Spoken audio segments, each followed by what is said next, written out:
Hello guys, welcome back to my channel. In today's video, I'm going to be showing you how to put on the front covers for the toe caps.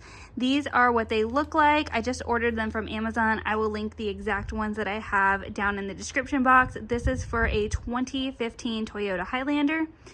This is the left side. It tells you what side is up. And then it comes, of course, with the other one, the right side, and which side is up. So let's go ahead and get them put on. So first, we're gonna go ahead and put on the right side, making sure the up arrow is going up. And we're just gonna pop that right into place and snap it on. Now we're gonna put on the left one. Again, see how the up arrow is facing up. Let's go ahead and get that popped on. Right in the notch and snapped right into place. Simple as that. Hope you guys enjoyed this video. If you liked it, give me a thumbs up. Subscribe if you haven't already, and I'll catch you in the next one. Bye.